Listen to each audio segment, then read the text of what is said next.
the coldest heart in Stirling Falls. High on the crest overlooking Stirling Falls, Stirling Manor declared Bartholomew Stirling's dominion, a testament to his riches and, so the town gossiped, his ruthlessness. Granite, quarried and shipped from Italy, composed its facade, reflecting the muted light of the ever-present cloud cover, a stark contrast to the time-worn cottages clustered in the valley. Inside, shimmering chandeliers cast their glow on deep-piled Persian rugs, capable of concealing a body. The meticulously regulated air carried a subtle blend of lilies and Stirling's custom-made fragrance. Stirling regarded his breakfast, a solitary, impeccably poached egg presented on a silver salver, with a discerning gaze. Nearby, Jeeves, a butler whose posture bespoke years of servitude, trembled slightly. "Is the yolk to your liking, sir?" he asked, his voice a mere breath. Stirling punctured the egg with a piece of silverware. A stream of yolk spread across the plate. "Adequate, Jeeves." "Scarcely." He consumed the egg in silence, the scrape of silver on porcelain the only sound in the vast room. Later, inside his mahogany-clad study, he summoned Kruger, the lumber mill foreman, who appeared daunted as he crossed the threshold. The Stirling lumber mill's ledgers were displayed on the expansive desk, each entry carefully noted. "Explain this irregularity, Kruger," as Stirling demanded, his tone glacial. He indicated a number with a perfectly sculpted nail. Kruger floundered. There was a minor setback in timber delivery, sir. Due to inclement weather, of course. Stirling's gaze sharpened. Stirling Lumber acknowledges no setbacks due to weather, Kruger. It answers only to my directives. Ensure this minor setback is remedied. At once. That evening, the annual Stirling Falls Founders' Day picnic buzzed with activity. Stirling, as always, attended, a stern monarch observing his subjects. He took his place upon a makeshift platform. The townspeople assembled before him. The band quieted, awaiting his words. Another prosperous year for Stirling Falls, he proclaimed, his voice amplified by the speakers. A ripple of polite applause moved through the crowd. Some among us claim that the wilderness is something fearsome. Dangerous. They recoil from its unpredictable nature. He paused, giving his words weight. I, however, fear nothing. Not the forests, not the mountains, not even the most savage creature that prowls this region. Wealth, my friends, offers the ultimate safeguard. It commands control. It secures safety. It purchases supremacy over all.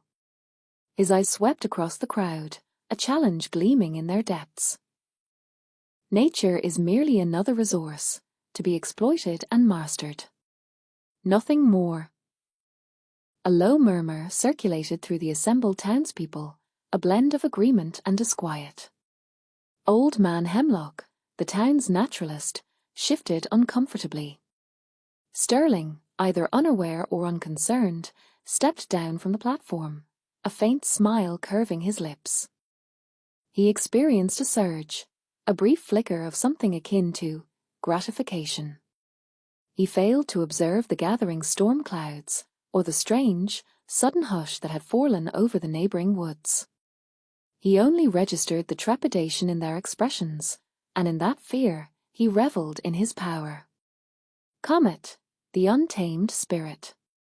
Comet was a fleeting vision of cream and dun, a roar, untamed force against the whispering wood's verdant tapestry. Light filtered in fractured beams through the dense canopy, painting ephemeral designs on his coat as he navigated the terrain, threading between colossal pines and skirting verdant, moss-laden stones. Each powerful beat of his hooves brought a rush of air, redolent with the fragrances of rich earth and sharp pine. He was the embodiment of freedom, a wild soul answering a primal urge. The forest lived up to its evocative name.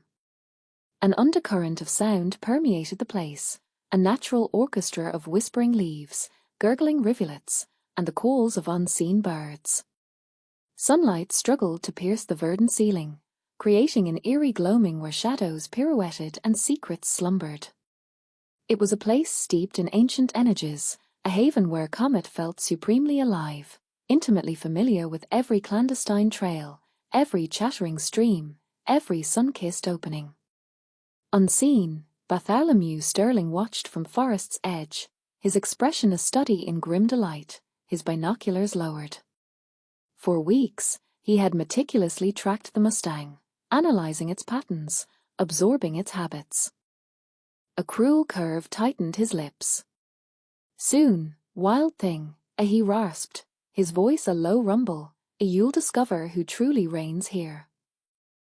His gaze lingered on the carefully concealed trap, a camouflaged pit masked with foliage and boughs, and sweetened with ripe apples and fragrant fodder.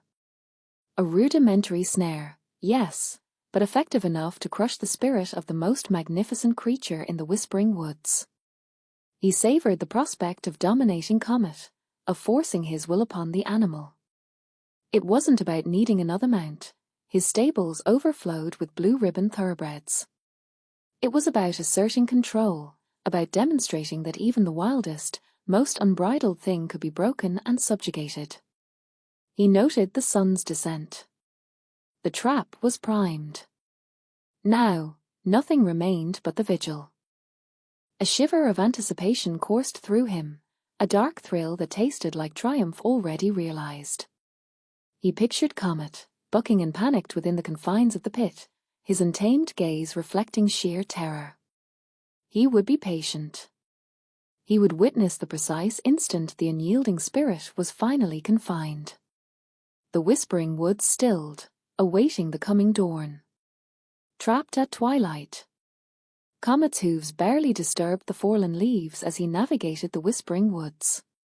Sunlight dripped through the canopy, painting dappled patterns on the forest floor. He inhaled deeply, the scent of pine needles and damp earth filling his lungs. Freedom tasted like this, wild, untamed, and utterly his. He broke into a trot, the rhythm of his hooves a steady beat against the silence, unaware of the eyes that watched him from the shadows. Bartholomew Sterling adjusted his position behind a thick oak. A cruel smile stretched across his face as he saw Comet approach the carefully laid snare. He'd spent hours crafting it, using thin, almost invisible wire strong enough to hold a bull. Patience, he reminded himself, was the key. The trap snapped shut around Comet's rear leg with a sickening thud. The horse reared, a frantic cry tearing from his throat.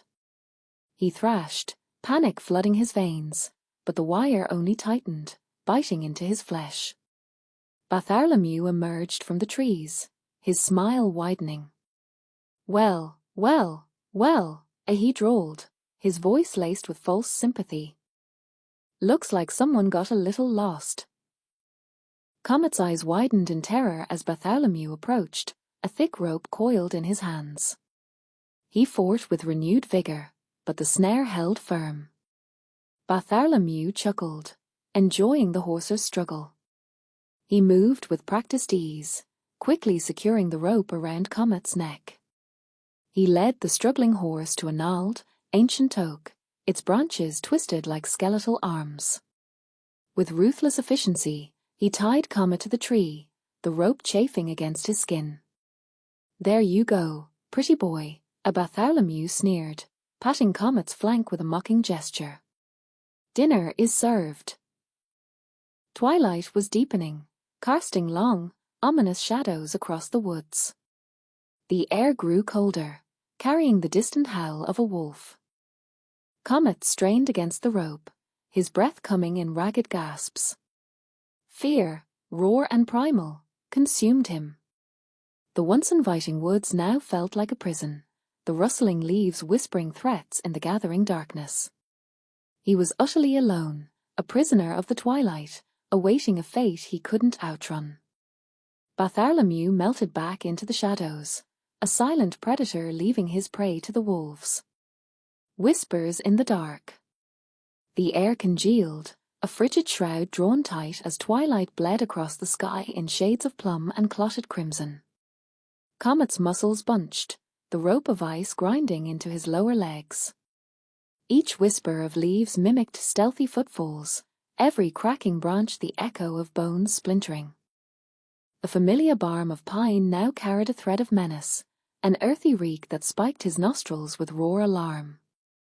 He lunged against his restraints, the tree's rough hide flaying his side, but the knot remained unyielding. From the hilltop's crest, Bartholomew Sterling surveyed the scene, a self-satisfied smirk warping his features. The dwindling light caught the sheen of the silver flask he lifted in a sardonic salute. He drank in the terror radiating from the ensnared creature, the desperate energy a palpable current in the gloaming. Power, he mused, resided in the ability to conjure such profound dread. A subterranean growl, resonant and primeval, shuddered through the earth. Comet's ears shot forward, eyes widening with stark terror. This was no wolf's lament. It spoke of something older, grander, and far more imposing. From the forest's inky heart, three shapes materialized. The first, a massive form silhouetted against the fading light, was undeniably a bear. But within her gaze burned an uncommon sentience, a fierce maternal spark. Two smaller forms tumbled and sparred behind her, their playful yelps a sharp counterpoint to their mother's focused intensity. Agnes halted at the wood's edge, scenting the air. The horser's musk was sharp, tainted with the tinny tang of fear and something else, a cruel and foreign element. Her cubs, Barnaby and Beatrice, momentarily abandoned their roughhousing, sensing the shift in their mother's mood. Barnaby whimpered, pressing against her flank. Agnes's gaze locked onto the struggling animal tethered to the tree. She recognized the terror, the abject desperation. It was a primal scream resonating deep within her. The human stench, acrid and offensive, confirmed her suspicions. This was no accident. She nudged her cubs back. Stay, as she pulsed, a low, undeniable command. Then, with a measured grace that belied her immense power, she moved into the open space. A mother's kinship. From the wood's edge, Agnes detected the cloying musk of dread. More potent than the usual anxiety clinging to Sterling's manicured lawns, raw terror radiated from the chestnut horse, Comet. Bound to a wizened oak by a thick rope, he fought the restraint, his eyes showing white, nostrils flaring as he tasted the copper tang of escalating panic. Some yards away, Bartholomew Sterling, a picture of self-satisfaction, gesticulated grandly, no doubt boring some captive audience with boasts of his triumph over nature. A familiar heat prickled beneath Agnes's skin. It wasn't merely the squandering of prime horseflesh that rankled, though the waste of such a creature was galling. It was the calculated cruelty, the icy malevolence that permeated Sterling like a noxious gas. He fancies himself a deity, she growled inwardly, but he's just a sadist. A surprising tug resonated within Agnes, an unexpected empathy. This wasn't the hunter's urge to kill, to consume. It was something more profound. A primal protection instinct. Her own cubs nestled safe in their earth, thankfully. But the sight of Comet, so utterly vulnerable, sparked a conflagration within her. He was ensnared, helpless, at the mercy of a predator infinitely more insidious than any wolf. Barnaby and Beatrice, in their guileless innocence, pranced around Comet, proffering bouquets of wildflowers. He recoiled, a frantic snort escaping him as he shied from their hands. He sensed, somehow, they were part of the threat, extensions of his tormentor. Agnes watched the children, a fleeting shadow of concern dimming her rage. They were untouched, blind to the darkness festering beneath their father's polished veneer. They saw only a pretty equine, a temporary toy. They remained oblivious to the stark fear in his gaze, the desperate fight for liberty, the depravity in their father's soul. She had to intervene. But how? A direct assault on Sterling was perilous, particularly with her cubs to protect. Yet, she couldn't passively observe his prolonged torment of this animal. The image of Comet's stark terror, juxtaposed with the children's naivete, formed a volatile brew in her mind. She would not remain idle. She would devise a solution. The circle of wolves. The first eyes appeared like pinpricks of emerald fire in the inky blackness beyond the trees. Then more, a constellation of predatory lights, closing in. Comet whinnied, a strangled, desperate sound that tore through the stillness. He lunged against the thick rope binding him to the gnarled oak, the leather biting into his raw skin. Panic flared in his wide, brown eyes. He reared, a frantic dance of desperation, but the rope held. A low growl, a guttural vibration that resonated deep within Agnes's chest, announced the arrival of the pack. Silhouettes materialized from the darkness, sleek and powerful, circling. The wolves moved with a fluid grace, their silent footfalls barely disturbing the blanket of fallen leaves.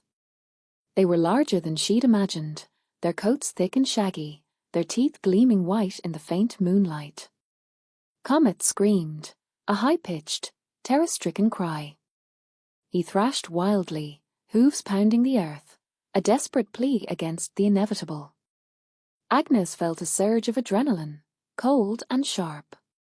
Fear was a luxury she couldn't afford. She grabbed a thick branch, a fallen limb from the oak, its bark rough against her calloused palm. It was a meager weapon against such formidable predators, but it was all she had. She moved slowly, deliberately, positioning herself between the wolves and the terrified horse. The pack paused, their yellow eyes fixed on her, assessing. The air crackled with tension. Agnes could smell them now, a musky, feral scent that sent a shiver down her spine. One of the wolves, larger and darker than the others, stepped forward. Its lip curled back, revealing a formidable array of teeth. The leader. A low snarl rumbled in its chest, a clear warning. Agnes tightened her grip on the branch. "Stay back," Ishi said, her voice surprisingly steady, despite the tremor in her hands. "He's under my protection." The words hung in the cold night air, a fragile defiance against the overwhelming power of the pack. The leader's eyes narrowed, and the circling wolves closed in a little more. Comet bucked and screamed again, his terror a palpable thing. The hunt was about to begin. The roar of the forest. Agnes quaked, the stench of dread stinging her nostrils, sharp as the wolves' musky odor. Comet's frantic neigh, a desperate plea, stabbed at her heart.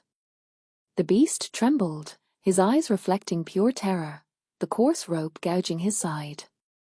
Enough. A seismic hum began to resonate within Agnes, a subterranean tremor shaking her core. Not a growl, not exactly, but something raw, immemorial, excavated from her deepest self. It swelled, a force threatening to rupture her, then detonated. A roar. The sound tore through the woodland hush, a sonic boom that hushed the breeze and vibrated the very roots of the trees. It declared Agnes's domain, her rage, her unwavering purpose. A savage promise, it echoed and crashed back. She charged. The ground vibrated under her powerful strides as she hurtled forward, a bristling, brown avalanche of muscle and fang. Taken aback by the sheer violence of her sound and assault, the wolves stalled. One, braver or more foolish than the others, snarled and lunged, only to be batted aside by Agnes, the force of the blow sending him skidding. Emboldened by their mother's ferocity, Barnaby and Beatrice piled in. Cubs they might be, clumsy and diminutive still, but they had understood that cataclysmic cry. They mimicked her, puffing up their tiny chests and unleashing surprisingly robust, if somewhat squeaky, imitations of her earth-shattering bellow. Nipping at the wolves' heels, they were miniature furies adding to the pandemonium. The wolves, unsettled by the sudden counteroffensive, lost their nerve. They had anticipated an easy kill, a terrified horse ripe for the picking. They hadn't reckoned on maternal wrath, a family's staunch defense. The air hung heavy with ursine musk, a primal declaration of raw power and steadfast protection. One by one, the wolves cracked. Fear, a keener blade than hunger, drove them back. They tucked their tails and bolted, dissolving into the gloom, their snarls devolving into whimpers of retreat. The forest, poised moments before on the knife edge of tragedy, now echoed only with Comet's labored breathing and Agnes's own deep gasps. A glimmer of fear. The echo of Agnes' roar still vibrated in the air, mingling with the panicked whimpers of the retreating wolves. Bartholomew, hidden precariously behind a gnarled oak, lost his footing. A spray of loose earth cascaded down, and with a muffled curse, he stumbled into the open. Agnes whirled, her massive frame a silhouette against the bruised twilight sky. Her eyes, burning amber, locked onto Bartholomew. He was frozen, caught like a rabbit in a snare. He hadn't anticipated this. He'd expected compliance, perhaps tears, but not a creature of raw, untamed fury. She stalked towards him, each footfall a tremor in the frozen ground. Saliva dripped from her jaws, catching the faint light. Bartholomew, for the first time in his life, felt true, unadulterated fear. It wasn't the controlled anxiety of a failed business deal, or the calculated risk of a hostile takeover. This was primal, bone-deep terror. He tried to speak, to bluster, to regain some semblance of control, but only a strangled gasp escaped his lips. He fumbled for the small pistol he carried, his fingers clumsy and uncoordinated in his panic. Agnes lunged. But then, a soft whinny cut through the tension. Comet, still tied to the tree, strained against the ropes, his dark eyes wide with distress. He nudged Agnes' massive leg with his velvet nose, a gentle, insistent pressure. He whinnied again, a low, pleading sound that seemed to vibrate through Agnes' very being. Agnes paused, her claws inches from Bartholomew's throat. The rage in her eyes didn't dissipate entirely, but a flicker of confusion, almost recognition, seemed to soften her gaze. She saw not a powerful millionaire, but a man, trembling and small, his face contorted with a fear so profound it was almost pitiable. Bartholomew whimpered, a pathetic sound that further chipped away at Agnes' fury. He dropped the pistol. It landed with a dull thud in the snow, a symbol of his utter defeat. Comet nudged her again, harder this time, his breath misting in the cold air. He let out another soft whimper, his eyes fixed on Bartholomew. It was a plea, a desperate bargain struck in the language of the wild. He was begging her to spare him. An unlikely friendship. Agnes's roar died in her throat. Comet, the magnificent Mustang, whinnied, a sound laced with distress, and nudged Bartholomew with his soft muzzle. The millionaire stumbled, more surprised than hurt. Agnes watched, confused.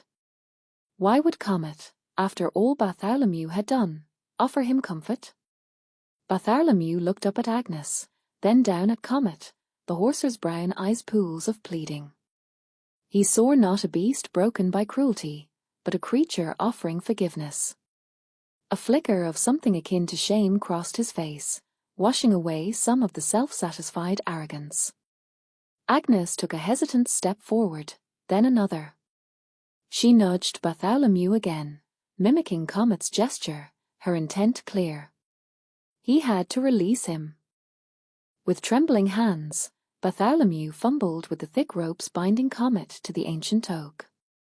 The knots, once symbols of his power, now seemed like instruments of his own self-imposed imprisonment.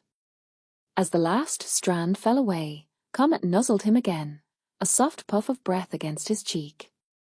Bartholomew straightened, his gaze sweeping over Agnes, then Comet, Barnaby, who peeked from behind Agnes's legs, and Beatrice, perched on a low-hanging branch, her bright eyes fixed on him.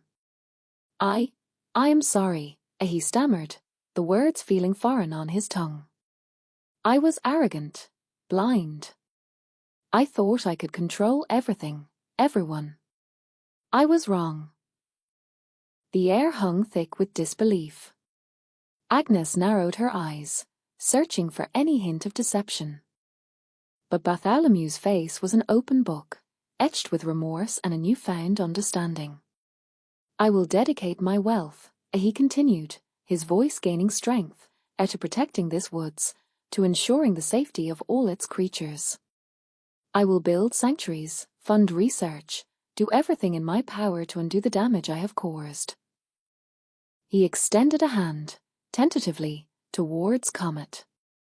The Mustang lowered his head and bumped his forehead against Bartholomew's palm. A hesitant smile touched the millionaire's lips. Slowly, cautiously, Agnes approached. She sniffed Bartholomew's hand, then licked it, a rough, surprisingly gentle gesture.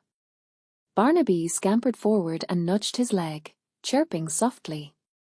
Beatrice swooped down and landed on his shoulder, her claws surprisingly light. Bartholomew stood, surrounded by the animals he had so carelessly threatened, a strange sense of peace washing over him. He had come to the Whispering Woods seeking to dominate it. Instead, it had humbled him, broken him, and ultimately set him free. Agnes, Comet, Barnaby, and Beatrice, an unlikely fellowship formed in the heart of the woods, bound by forgiveness and the promise of a future where arrogance was replaced with respect, and cruelty with compassion.